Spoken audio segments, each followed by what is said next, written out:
Frying is so much more than just a way to cook. If you think about it, it's one of the most important technological and biological milestones in all of human history. It's a fundamental shift in how we interact with energy, with chemistry, and with our own deep-seated evolutionary programming. So let's dig into this absolutely delicious story. Just listen to that sound, that sizzle. It's a sound that triggers something deep down inside of us, right? It's a promise of texture, of flavor, of pure energy. But why? What is it about that specific sound? To really get our heads around our modern love affair with fried food, we have to go way back. Back to the very beginning, to a time when controlling fat literally meant controlling survival itself. Okay, so the secret to frying, it all comes down to one simple thing: temperature. Water, as you know, boils at 100 degrees Celsius, but oil can get much, much hotter. And that simple fact, well, it changed everything. Mastering hot oil meant unlocking a whole new universe of chemical reactions that were just physically impossible in a pot of boiling water. And what's so wild is that this wasn't some one-off invention.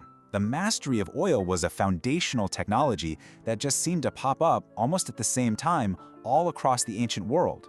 You had people rendering animal tallow in Mesopotamia, pressing olives in the Mediterranean. Different civilizations completely independently figured out how to extract and control this powerful new cooking medium.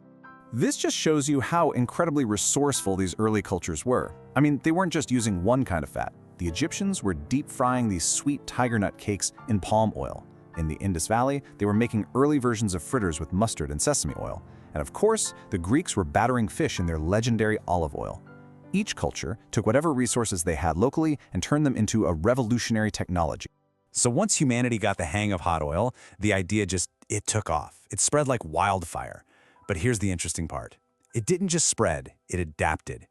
Different cultures all over the world harnessed frying to solve their own unique local problems. And in the process, they created some of the world's most iconic dishes.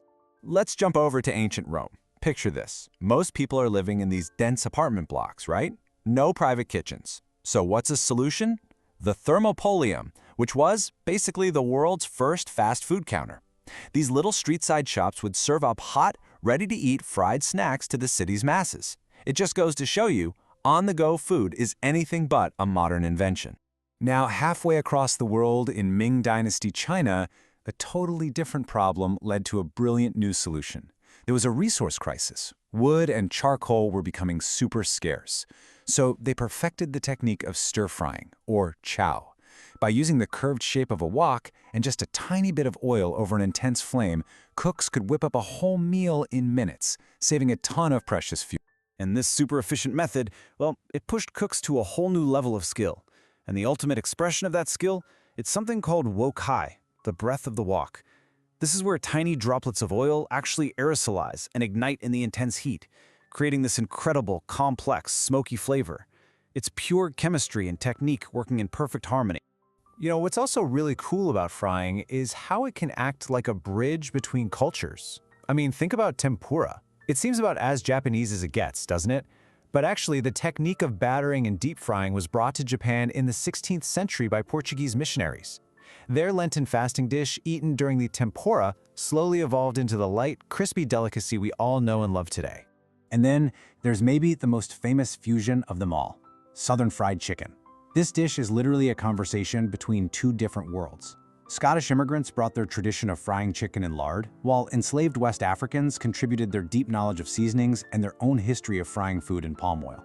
The result is a dish that is truly and uniquely American. So, okay, we've seen this technology conquer the globe, from Roman street food to Japanese tempura. But what is it that unites all of these traditions? What is the secret sauce here?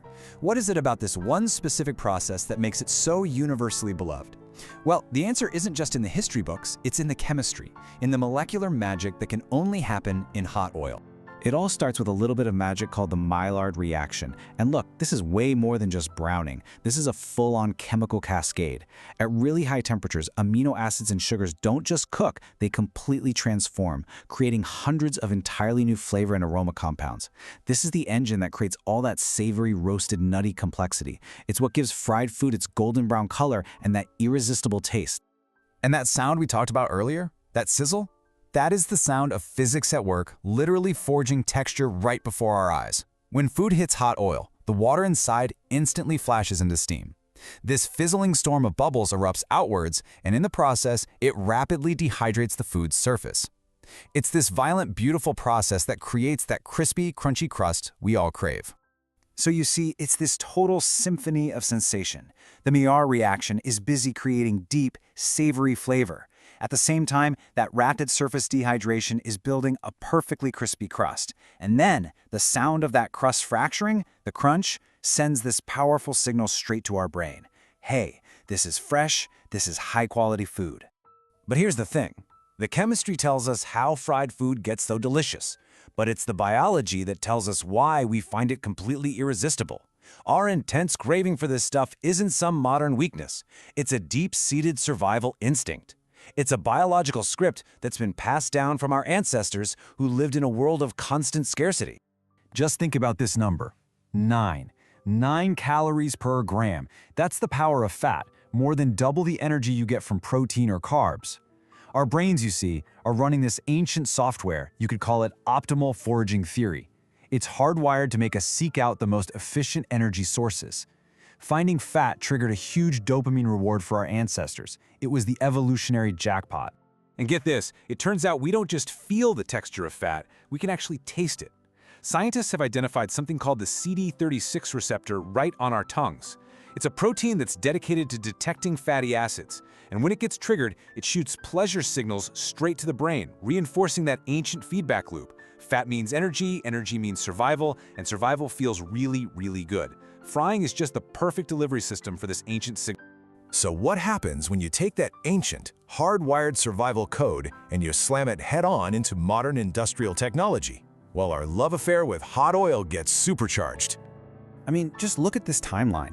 In less than a century, really in the span of a single human lifetime, we went from frying potato chips in open kettles to mass-producing them on these giant continuous cookers. Inventions like the Pitco Freelater made frying in restaurants way safer, and then pressure frying came along and completely revolutionized the fast food business. Technology basically scaled our ancient craving up to a global level. Of course, all this industrial-scale frying kicked off a huge debate about the fat itself.